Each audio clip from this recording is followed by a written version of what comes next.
قتل کر کے رضیہ سلطانہ کو گرفتار کر لیا اور اسے ملک التونی کے حوالے کر دیا۔ دور اندیش رضیہ نے بساط کو لڑتے دیکھا تو التونی سے شادی کر لی۔ اس دوران میں ترک امراء اس کے بھائی کو دہلی کے تخت پر بٹھا چکے تھے۔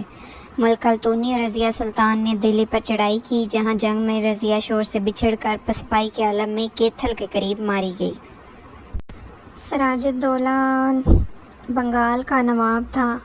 اس کی شکست کے بعد ہی انگریزوں کے لیے برصغیر میں دروازے کھلے تھے، تو انگریزوں کو مزید قلعے بنانے اور مورچہ بندیاں بنانے کی اجازت نہیں دی۔ جب سراج الدولہ نے طالوت بنی اسرائیل کا ایک بادشاہ جسے قوم کے اصرار پر حضرت شمعون کی دعا سے اللہ تعالیٰ نے اس قوم سے پیدا کیا، جب قوم نے اس طاقت کا مظاہرہ دکھانے پر اصرار کیا تو اس نے تابوت سکینہ حضرت موسیٰ اور حضرت ہارون کے تبرکات جو دشمنوں کے قبضے میں چلے گئے تھے آنے واحد میں لا کر دکھائے۔ بالا ہر قوم کو اسے بادشاہ تسلیم کرنا پڑا۔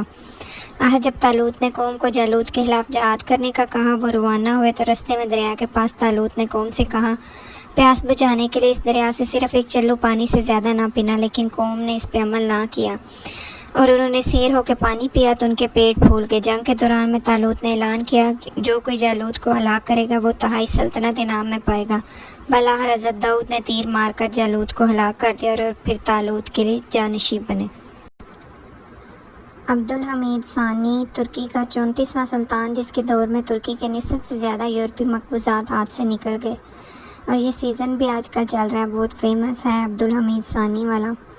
بلقان کی عوام اور ایشیائی کوچک کے آرمینیوں نے ترکی کے خلاف بغاوت کی۔ اس کے تحت نشین ہوتے ہی روس نے حملہ کر کے بلغیریا، بوسنیا اور ہرزیگونا چھین لیا، سربیا اور رومانیہ کو آزاد کر دیا۔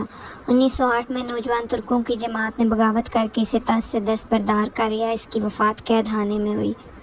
عبدالرحمن اول بانی سلطنت اندلس تاریخ اسلام کا ایک نمایاں کردار۔ جب عباسیوں نے اموی سلطنت کا تختہ الٹ کر اموی شہزادوں کا قتل عام کیا تو اس میں عبدالرحمن فرار ہو کر 750 کو اندلس جا پہنچا۔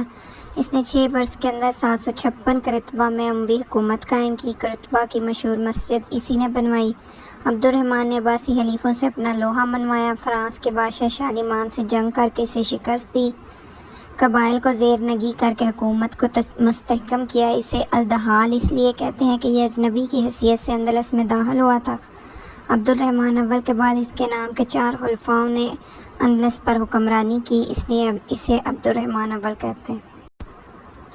عثمان اول خاندان سلاطین عثمانیہ کا بانی ہے۔ اس کے باپ کا نام ارطغرل تھا، تو یہ بھی مشہور سیزن ارطغرل اور عثمان آپ نے دیکھا ہوگا، وہی ہسٹری کی یہ فیمس نیم ہے۔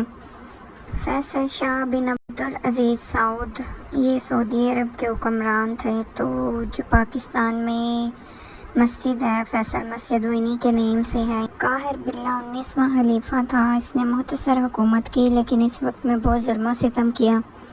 اپنی سوتیلی والدہ کو قتل کروایا، رعایا پر بھاری ٹیکس لگوائے، جاسوسی کے انتظام کو بہت سخت کیا۔ بالاخر اقتدار سے محروم ہو کر 11 سال جیل میں رہا۔ اس کی آنکھیں نکلوا دی گئیں۔ جیل سے رہائی کے بعد جامعہ المنصور کی سیڑھیوں پر بھیک مانگنا شروع کی اور صدا لگایا کرتا تھا، مجھ سے عبرت پکڑو کہ میں سلطنت کا خلیفہ تھا۔ کلوپترا بھی بہت مشہور نام ہے، یہ ملکہ مصر تھی۔ مصر کے یونانی حکمران ٹالمی خاندان کی آخری ملکہ تھی۔ اس کے نام کی متعدد عورتیں گزری ہیں۔ یہ کلوپترا ہفتم تھی۔ تخت و تاج کے لیے اس نے شادی کی تھی بادشاہ سے۔ کچھ عرصے بعد ہی 2 سال بعد جب یہ روم پہنچی تو اس نے اپنے ہسبینڈ کو قتل کروا دیا۔ پھر یہ واپس مصر آئی، پھر اپنے جو ہسبینڈ سیزر تھا اس کے دوست جنرل مارک اینتھنی سے اس نے شادی کر لی اور سلطنت روم پر حکومت کے خواب دیکھنے لگی۔ روم کے شہنشاہ ایکوین نے مصر پر چڑھائی کی اور ایکتم کے مقام پر اینتھنی اور کلوپترا کو شکست دی اور مصر کو اپنی سلطنت میں شامل کر لیا۔ کلوپترا نے سانپ ڈسوا کر خودکشی کر لی۔ اینتھی سکندر پر بھاگ گیا، جہاں کچھ عرصے بعد اس نے بھی خودکشی کر لی۔ یہ مغل بادشاہ تھا، اس کی رنگینیوں کی وجہ سے اس کا نام محمد شاہ رنگیلا رکھا گیا۔ اس کے ٹائم پیریڈ میں نادر شاہ درانی نے دہلی پہ حملہ کیا، 3 دن تک قتل عام ہوتا رہا۔ اس کے بعد یہ یہاں سے بیش بہا قیمتی چیزیں بھی اپنے ساتھ ایران لے گیا۔ محمد فاتح دوئم، اس نے قسطنطنیہ کو فتح کیا تھا، وہیں سے اس کو یہ نیم دیا گیا ہے محمد فاتح کا۔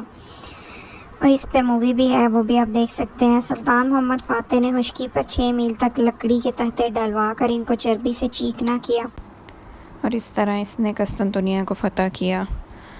تو اس میں بہت سی ایسی پرسنالٹیز اور بادشاہ بھی ہمارے رہتے ہیں، تو وہ ہم ڈسکس کریں گے اپنے سیکنڈ پارٹ میں۔